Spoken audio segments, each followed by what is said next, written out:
Every night, he kissed my forehead, said I love you, and slipped off his wedding ring. I thought it was just a habit. Until one night, I pretended to be asleep. What I saw next, I'll never forget it. I used to think I was just imagining it. That maybe he was fidgeting in his sleep, that I was being paranoid. But every morning his wedding ring would be back on, and every night it would be gone. Only after I had fallen asleep. My name is Emily. I'm 32. I married Daniel 3 years ago after dating him for nearly 6.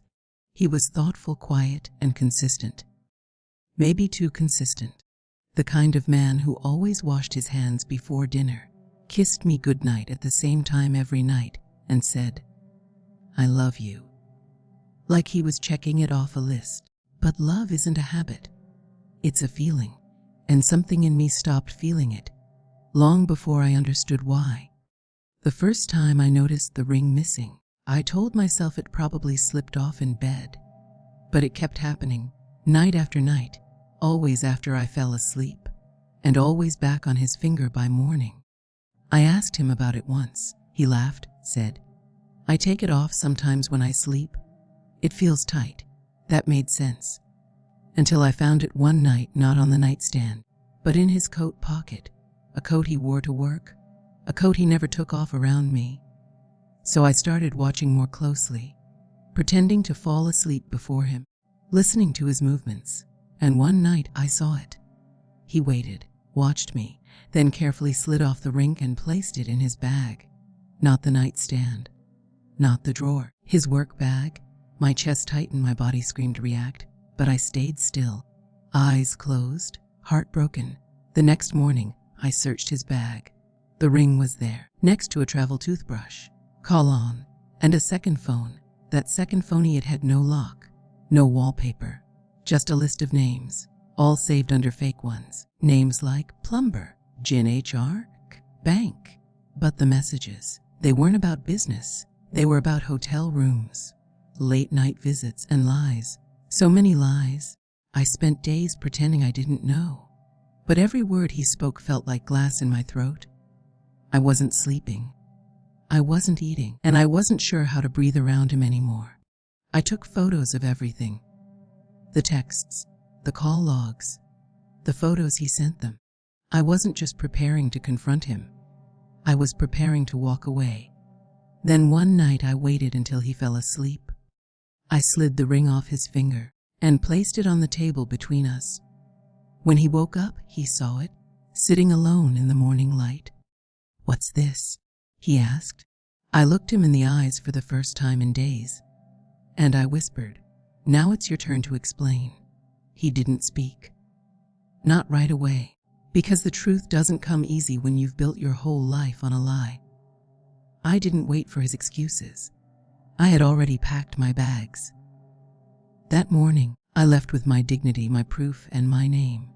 No longer Mrs. Anything, just me, Emily. And for the first time in a long time, I felt real, unhidden, unchained. Ending narration soft, reflective ding. Some people wear rings to honor love. Others wear them to pretend they're someone they're not. But the truth always finds a way to slip through, just like a ring taken off in the dark. I moved in with my sister for a while. She didn't ask too many questions. She just let me breathe. I told her everything one night over tea, and I'll never forget what she said. You didn't lose him, Emily. He lost someone who would have loved him forever. That stayed with me. I started therapy. At first, I couldn't even say his name without shaking. But week by week, I found myself again. Not the woman I was with him. The woman I had buried beneath his routines, his control, his lies. And the ring. I mailed it back to him. No note. Just the ring in a plain envelope. He didn't deserve closure.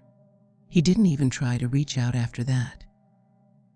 One of the women he had been messaging found me months later. She had no idea he was married. She said he always met her with his hands in his pockets, ringless. She cried when she found out. I didn't. I had no tears left for him, only fire. We talked for hours, and like before, others reached out. Women with stories, different names, same patterns. same man. It made me realize it was never about me not being enough. It was about him needing to wear a mask for everyone. And eventually, even the mask couldn't hide the truth. I started a journal, not about him, about me, about who I was before and who I was becoming. Stronger, wiser, not colder, just sharper. Love isn't something you find once. It's something you learn to give back to yourself. Piece by piece. Now I sleep peacefully. And when I wake up, there's no one pretending beside me. No lies being lived out in the dark. Just sunlight and silence. The honest kind. Closing line, soft, powerful. If someone only wears their love in the daylight, they were never yours to begin with. Months passed. Seasons changed. And with them so did I. I no longer looked over my shoulder. No longer wondered if I missed the signs. Because the truth is, I didn't miss them. I ignored them, out of love, out of loyalty, out of hope that who he pretended to be was real. But the moment I chose myself, that was the beginning of everything. I started painting again. Something I gave up years ago when he said, "That's not really a career, is it?" Funny how the things that bring us joy are the first things some people try to take. Now, every stroke of the brush feels like freedom. Every color, like a part of me coming back. And the nights, I no longer dread them. I don't lay there wondering if the person beside me is hiding something. Because the bed is mine. And the peace is mine too. Sometimes people ask if I'd ever trust again, if I could love again. And the answer is yes, but not like before. Not blindly, not desperately, not because someone says all the right things at the right time. I'll love again because I know what I deserve. Because I now understand that love without honesty isn't love at all. And if someone ever takes off their ring in the dark again, I won't be asleep. I won't be silent. And I won't be staying. Final thought. As for narration, although the truth doesn't always arrive loudly, sometimes it whispers. In a missing ring, in a silent phone, in the way your heart tenses even when nothing is said. And when it whispers, listen, because ignoring it will cost you everything. Some nights I still wake up and reach for the side of the bed where he used to sleep. Old habits die slow. But then I remember I'm not missing him. I'm missing the version of him I thought was real. There's a difference, because once the illusion breaks, once the mask falls, you don't grieve the person. You grieve the dream, the future you pictured, the vows you believed, the life you were building on sand. And when that dream dies, it leaves behind something strange. Not just pain, but clarity. Clear eyes, steady hands, and a heart that begins, slowly, to beat for itself again. I used to think love meant sacrifice. That being a good wife meant being patient, forgiving, understanding. But now I know love without truth is performance. And loyalty to Ali is betrayal of self. I write that down often. It keeps me grounded, because healing isn't linear. Some days I still feel angry. Some days I feel nothing. But every day I feel free. Free from pretending. Free from second guessing. Free from the weight of someone else's secret life. I used to count days by disappointments. The sighs, the silences, the way he'd turn away when I reached for him. Now, I count them by moments of strength. The first time I laughed again, and meant it. The night I lit candles in my own apartment, not for anyone else, but just because it felt good to love the space I was in. I learned to love solitude, to take long walks with no destination, to make dinner without setting an extra plate, to sleep with the door unlocked, because I no longer feared what was on the other side. I stopped needing closure from him, because closure isn't something they give you. It's something you give yourself. When you stop chasing the apology that will never come.